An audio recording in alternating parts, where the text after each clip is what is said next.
Hello everyone, welcome to the strategies to the point. और आज से जो है इकोनॉमिक्स का फेज़ 2 शुरू हो चुका है। और आज है हमारी फेज़ 2 की एक पहली क्लास, यानी कि टोटल में क्लास 11। अब हम लोग पढ़ने वाले हैं 10 क्लासों में। फेज़ 2 में टोटल पढ़ने वाले हैं व्हाट इज़ माइक्रो इकोनॉमिक्स, कि माइक्रो इकोनॉमिक्स क्या है। और इसका जो पहला क्लास है यानी कि 11वां क्लास, डिमांड, उसके लॉस, फिर उसके डिटर्मिनेंट्स और फिर इलास्टिसिटी। तो चलो बिना समय गवाए सीधा टू द पॉइंट शुरू करते हैं। देखो, मांग यानी डिमांड क्या है। देखो, जब कोई व्यक्ति किसी चीज़ को खरीदने की इच्छा यानी कि डिज़ायर रखता है और उसे खरीदने की सामर्थ्य यानी कि एबिलिटी टू पे भी होती है, तो इसे मांग यानी कि डिमांड कहते हैं। ठीक है, यानी कि जब किसी के मन में कोई चीज़ खरीदने की इच्छा आई, यानी कि मेरे अंदर जो है इच्छा आई और उसको खरीदने की सामर्थ्य यानी कि मेरे पास पैसा भी है, तो इसको क्या बोलेंगे, इसी को डिमांड बोलेंगे। दोनों में से अगर कोई एक चीज़ नहीं रहेगा तो वो डिमांड नहीं कही जाएगी। ठीक है, इसकी मुख्य विशेषताएं क्या क्या है। देखो, इच्छा, डिज़ायर होनी चाहिए। ठीक है, यानी कि मांग की मुख्य विशेषता अगर हम लोग देखें तो 4 इसमें गुण होते हैं। पहला है डिज़ायर होनी चाहिए। सिर्फ चाहने से मांग नहीं बनती, बल्कि उसे खरीदने की क्षमता भी होनी चाहिए। दोनों होना चाहिए, डिज़ायर भी होनी चाहिए और एबिलिटी टू पे भी होनी चाहिए। सामर्थ्य, एबिलिटी टू पे होनी चाहिए। अगर किसी के पास पैसे नहीं है तो उसकी इच्छा मांग नहीं कहलाएगी। ठीक है, फिर तीसरा पॉइंट है निर्धारित मूल्य पर, एट अ गिवन प्राइस। मांग हमेशा किसी विशेष कीमत पर होती है। किसी विशेष कीमत से मतलब है कि अगर किसी चीज़ की कीमत बहुत ज़्यादा है तो उसकी मांग बहुत कम हो सकती है बहुतों के लिए। ठीक है, बहुतों के पास एबिलिटी टू पे नहीं होती है, इसी वजह से बोला गया है कि एट अ गिवन प्राइस। फिर चौथा पॉइंट है निर्धारित समय में, at a given time period. मांग एक निश्चित समय में देखी जाती है क्योंकि यह बदल सकती है। जैसे जाड़े के दिन स्वेटर की मांग बढ़ जाती है और गर्मी के दिन जो है एसी या कूलर की मांग बढ़ जाती है। तो at a given time period ये मांग जो है निर्धारित होती है। ठीक है, तो हमने जो है पढ़ लिया मांग क्या है, उसका डेफिनेशन पढ़ लिया, फिर उसकी मुख्य विशेषताएं क्या है। चलो अब आगे बढ़ते हैं। अब है इसका उदाहरण। देखो, अगर कोई व्यक्ति 50,000 रुपये का, वैसे तो 50,000 नहीं, 1.5 लाख में आते हैं, तो 1.5 लाख रुपये का या 50,000 रुपये का जो भी आईफोन खरीदना चाहता है और उसके पास पैसे उतने नहीं है, तो यह मांग, तो यह जो है मांग कहलाएगी। अच्छा, उसके पास उतने पैसे भी हैं तो यह क्या कहलाएगी, मांग कहलाएगी। ठीक है, और अगर किसी को BMW कार चाहिए लेकिन उसके पास पैसे नहीं है तो यह क्या है, सिर्फ इच्छा है, डिज़ायर है, मांग नहीं है। ठीक है, यह सिर्फ जो है इच्छा है, मांग नहीं है। जैसे सर्दियों में जो है एसी की मांग क्या होती है, कम होती है, लेकिन गर्मियों में क्या होती है, बढ़ जाती है। ठीक, तो इसका हमने उदाहरण भी देख लिया है। फिर आगे बढ़ते हैं। अब हम लोग पढ़ने वाले हैं डिटर्मिनेंट्स ऑफ डिमांड, यानी कि मांग के निर्धारक या मांग के कारक। ठीक है, इसको हम लोग जो है कारक भी बोल सकते हैं। मांग के निर्धारक या मांग के कारक। अब देखो, उससे पहले वो पढ़ने से पहले हमें पढ़ना होगा टाइप्स ऑफ गुड्स। ठीक है, यानी कि गुड्स, वस्तुओं के प्रकार कितने होते हैं। अभी मैन हम लोग जो है 4 पर जो है डिस्कस करेंगे, क्योंकि आगे हम लोग फिर से पढ़ने वाले हैं। देखो, नॉर्मल गुड्स, पहला है साधारण वस्तुएं, जिन वस्तुओं की मांग आय बढ़ने पर बढ़ती है, ये हो जाते हैं नॉर्मल गुड्स। जैसे आय बढ़ने पर व्यक्ति अधिक ब्रांडेड कपड़े खरीदने लगता है। आय बढ़ेगी, लोग और ज़्यादा बढ़िया चीज़ें खरीदेंगे, तो ये हो गया नॉर्मल गुड।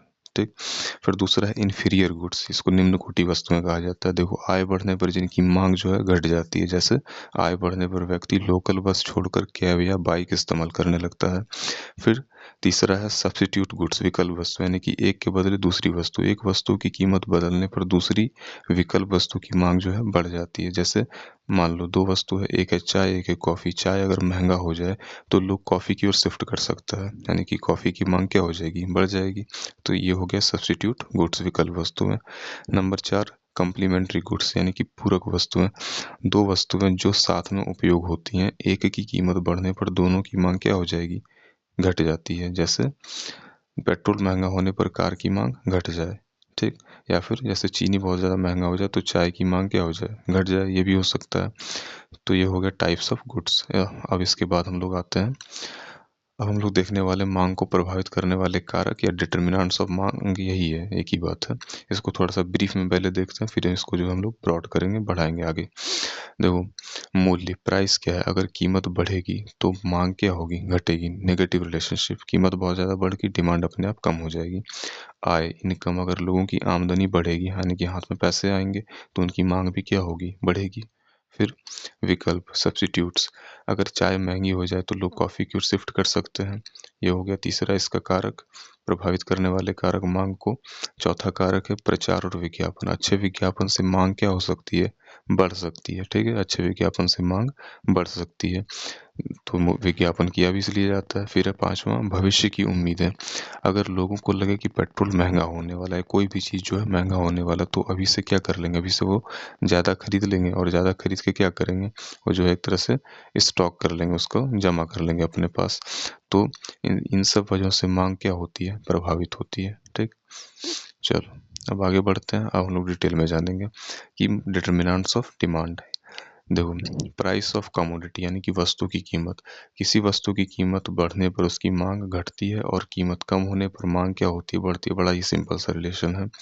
फिर कीमत में बदलाव जो है डिमांड कर्व पर मूवमेंट को दर्शाता है। ध्यान रखना ये बात, मैंने डिमांड कर्व पिछली क्लासों में बताया है कि डिमांड कर्व क्या करता है, डिमांड कर्व मूवमेंट को दर्शाता है, किसी वस्तु की कीमत में बदलाव।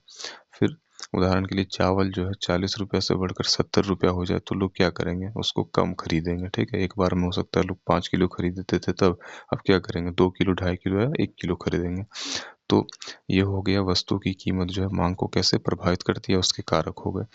देखो यहाँ पर डिमांड करो, आप देख सकते हो, यहाँ पर ये हो गया प्राइस, इधर हो गया क्वांटिटी, ये क्वांटिटी हो गया, ये प्राइस हो गया, और इस तरह से जो है ये हो जाता है आपका डिमांड करो। ठीक है, चलो इसके बाद है हमारा इनकम ऑफ द कंज्यूमर, यानी कि उपभोक्ता की आय।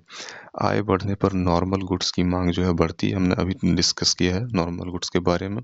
और आय बढ़ने पर इन्फीरियर गुड्स की मांग जो है घटती है।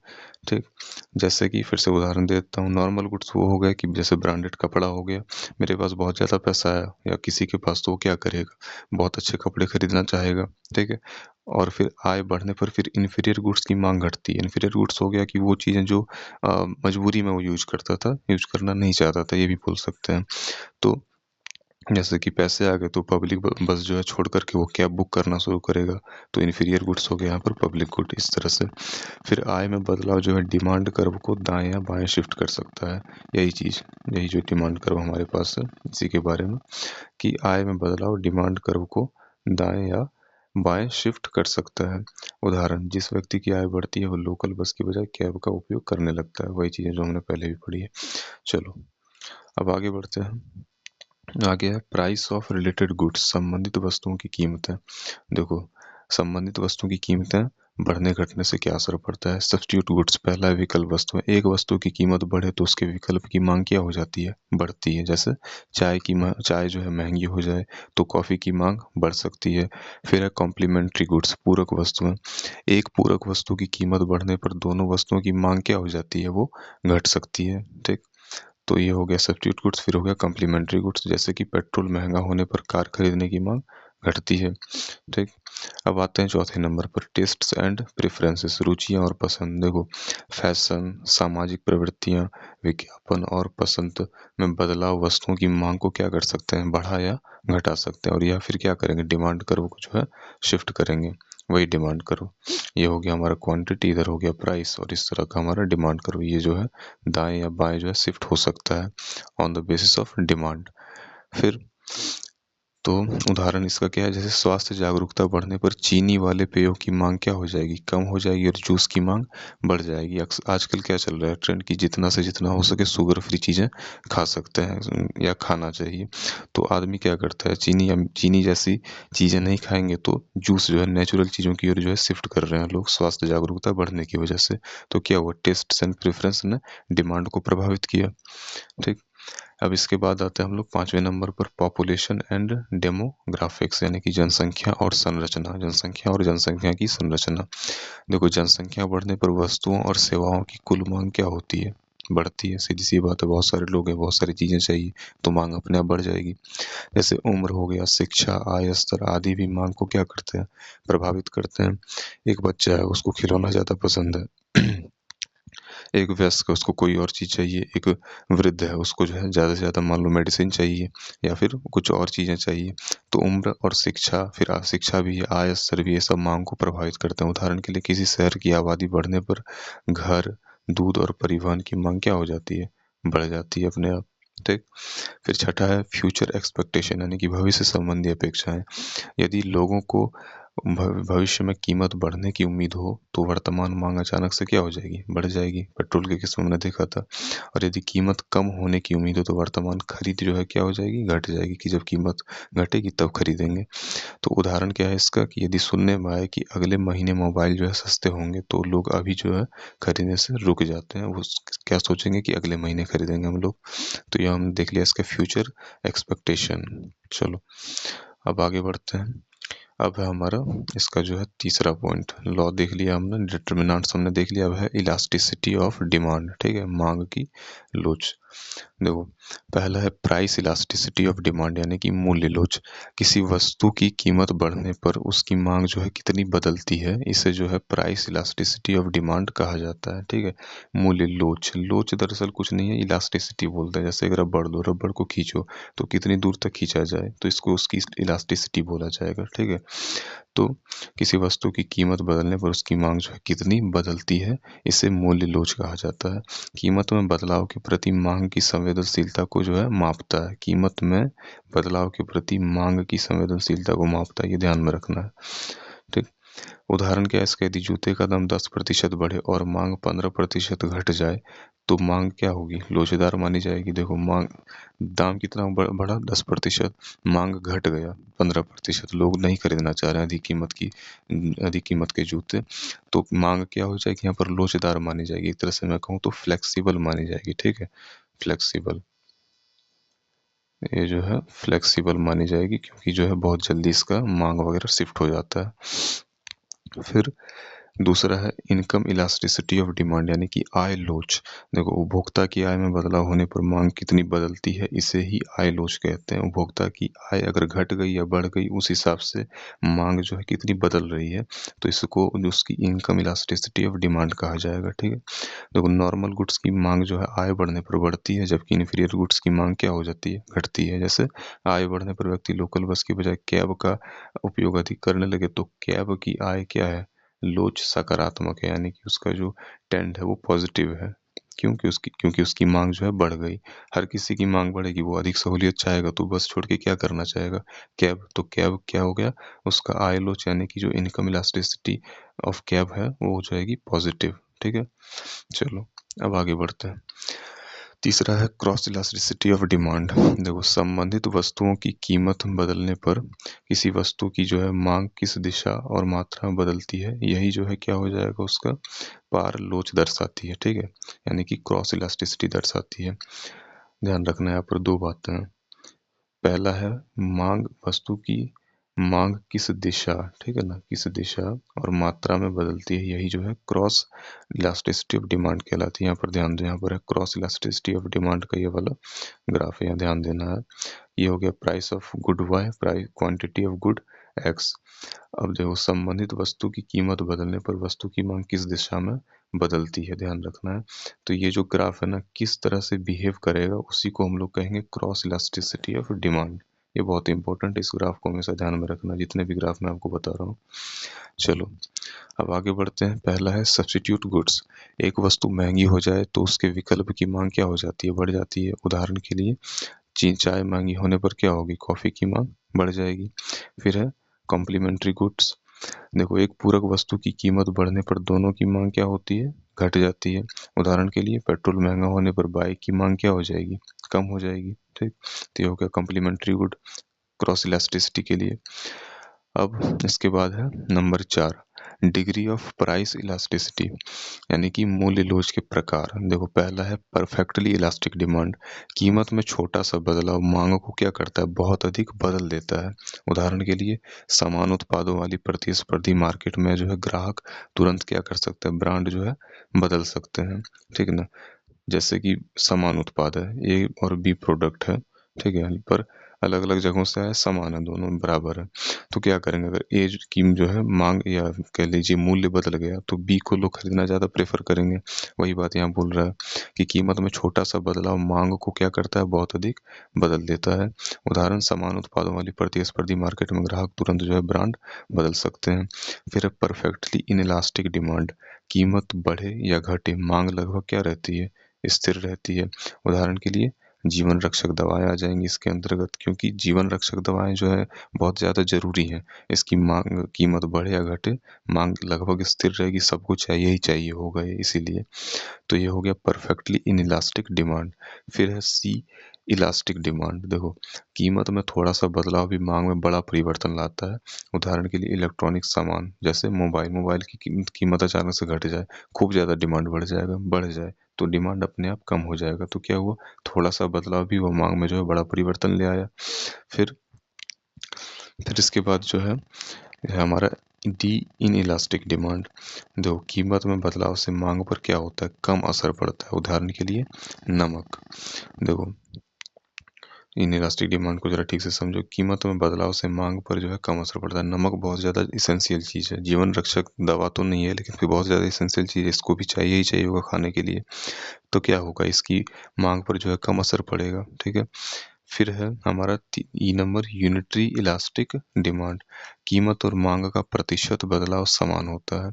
जब जो है कीमत और मांग का प्रतिशत बदलाव जो है समान होता है तो इसको बोलते हैं यूनिटरी इलास्टिक डिमांड। जैसे कीमत 5% बढ़े और मांग जो है वो 5% घटे तो इसको क्या बोलेंगे, यूनिटरी इलास्टिक डिमांड। ठीक है।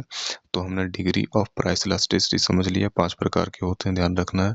परफेक्टली इलास्टिक डिमांड हो गया, परफेक्टली इन इलास्टिक डिमांड हो गया, फिर इलास्टिक डिमांड, फिर इन इलास्टिक डिमांड, फिर है यूनिटरी इलास्टिक डिमांड। देख, तो ये जो है ध्यान में रखना है आपको। अब हम लोग आगे बढ़ते हैं। इसके बाद है वही सब चीज़ों के एग्जाम्पल अब ग्राफ के रूप में दिए गए हैं। देखो, ये परफेक्टली इन इलास्टिक डिमांड का graph, E is equal to 0 तो डिमांड क्या है, एकदम स्थिर है। ठीक, ये जो ई एक कॉफिशिएंट आप कह सकते हैं इसके लिए। ये सब चीज़ें कभी डिटेल में भी पढ़ लेंगे, फिलहाल के लिए ग्राफ इंपॉर्टेंट है, वैसे ही बहुत ज़्यादा डिटेल में ही ये क्लास है। फिर है इन इलास्टिक डिमांड, ई 0 और 1 के बीच में रहे तो डिमांड कर्व कुछ ऐसा दिखेगा। ठीक है। फिर है यूनिटरी इलास्टिक डिमांड, इसका डिमांड कर्व जो है ऐसा दिखता है। फिर है इलास्टिक डिमांड, जब ई जो है 1 और 0 के बीच में रहे तो डिमांड कर्व कुछ इस प्रकार होगा। फिर ई इज इक्वल टू अगर इन्फिनिटी हो जाए तो डिमांड इस प्रकार का रहेगा, एकदम विपरीत है। जब ई इज इक्वल टू 0 है तो डिमांड इस प्रकार है और E is equal to infinity है तो डिमांड इस प्रकार है। चलिए, अब जो है हमारा जो एक तरह से कह लीजिए खत्म हो चुका है।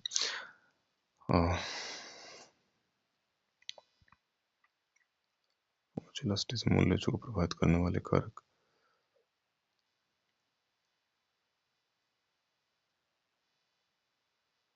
कहाँ दिक्कत हो गई।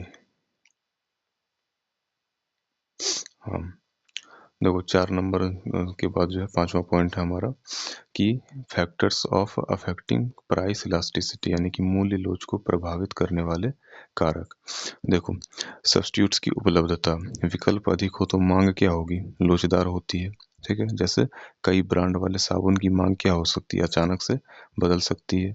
फिर खुद ब खुद वस्तु का स्वभाव स्वभाव उसका कैसा जो स्वभाव है, जैसे आवश्यक वस्तुओं की मांग अलोचदार होती है, बहुत ज़्यादा वो शिफ्ट नहीं करता इधर उधर, क्योंकि जैसे चीनी हो गई, दालें हो गई, ये जो है वस्तु का स्वभाव क्या है, बहुत ज़्यादा डिमांड है, अपने आप में बहुत ज़्यादा आवश्यकता है इसकी, तो इसकी जो है मांग अलोचदार होती है। इसका कह लीजिए कि कर्व बहुत शिफ्ट नहीं करता है।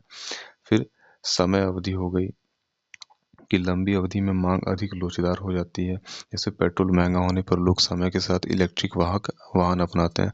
अचानक से तो नहीं, धीरे धीरे पेट्रोल बहुत महंगा होने लग जाए सारी जगह पे, तो लोग पेट्रोल वाली वैन जो है या फिर वैसी गाड़ियाँ छोड़ना शुरू करेंगे, वो ईवीज की ओर शिफ्ट करना शुरू करेंगे, इलेक्ट्रिक व्हीकल्स की ओर। तो ये हो गई समय अवधि कैसे जो है अफेक्ट करती है प्राइस इलास्टिसिटी को। फिर आय में वस्तु का हिस्सा कितना है, जैसे महंगी वस्तुएं जिन पर आय का बड़ा हिस्सा खर्च होता है ये अधिक लोचदार होती है। जैसे टीवी हो गया, फ्रिज हो गया, मोबाइल हो गया, मांग हल्का सा इधर उधर होगा, इनकी जो है इनका कर्व क्या होगा, ग्राफ क्या होगा, शिफ्ट कर जाएगा यहाँ से वहाँ। तो महंगी वस्तुएं जिन पर आय का बड़ा हिस्सा खर्च होता है अधिक लोचदार होती हैं, जैसे टीवी, फ्रिज, मोबाइल। ठीक है। तो इस तरह से हमने जो है 5वां पॉइंट इसका देख लिया। अब इसके बाद आ जाता है हमारा आखिरी, अब है समरी, इसको समराइज कर लेते हैं। ठीक है। देखो, डिमांड डिमांड किसी वस्तु को अलग अलग दामों पर खरीदने की उपभोक्ता की इच्छा और क्षमता को दर्शाता है। यह कीमत, आय और पसंद जैसी स्थितियों के आधार पर बदलता रहता है या बदलता है। फिर सामान्यतः कीमत बढ़ती है तो डिमांड क्या होती है, घटती है, और कीमत घटती है तो डिमांड बढ़ती है। ठीक। एकदम सा आसान सा नियम है, इनवर्स रिलेशन है इसमें। फिर डिटर्मिनेंट्स ऑफ डिमांड। देखो, डिमांड को मुख्य रूप से कीमत, उपभोक्ता की आय, पसंद नापसंद, संबंधित वस्तुओं की कीमत, भविष्य की अपेक्षाएं और उपभोक्ता संख्या प्रभावित करते हैं। तो ये हो गए इसके कारक, डिमांड को प्रभावित करने वाले कारक। ठीक है। फिर इन कारकों में बदलाव होने पर मांग बढ़ या घट सकती है, इसलिए समान वस्तु की डिमांड जो है अलग अलग स्थितियों में क्या हो जाएगी, अलग अलग हो जाएगी। उसके सारे फैक्टर्स भी हमने पढ़े हैं। फिर इलास्टिसिटी ऑफ डिमांड। देखो, इलास्टिसिटी बताती है कि कीमत में बदलाव होने पर डिमांड कितनी बदलती है। यदि दाम यदि छोटे दाम बदलाव पर डिमांड अधिक बदल जाए तो डिमांड ज़्यादा इलास्टिक मानी जाती है, और यदि कम बदले तो इनइलास्टिक। यह उपभोक्ता के खरीद निर्णय, वस्तु के प्रकार और उपलब्ध विकल्पों पर जो है निर्भर करती है। ठीक। तो हमने जो है तीनों पॉइंट को ठीक से समराइज कर लिया है, डिमांड को भी, डिटर्मिनेंट्स ऑफ डिमांड्स को भी, और इलास्टिसिटी ऑफ डिमांड को भी। उनको डिटेल में भी with the graph, with the example हमने अच्छे से पढ़ा है। ठीक है। चलो, और अगर आपको इसका पीडीएफ चाहिए तो मेरे कमेंट बॉक्स में आप जो है कमेंट कर दीजिए। मैंने अपना कमेंट पिन कर दिया है, आपको मैं लिंक प्रोवाइड करा दूंगा अपने टेलीग्राम चैनल का, और वहाँ से आपको बहुत सारी जो है पीडीएफ्स मिलेंगी, सारी इकोनॉमिक क्लासेस की भी मिल जाएगी। चलिए, बहुत बहुत धन्यवाद।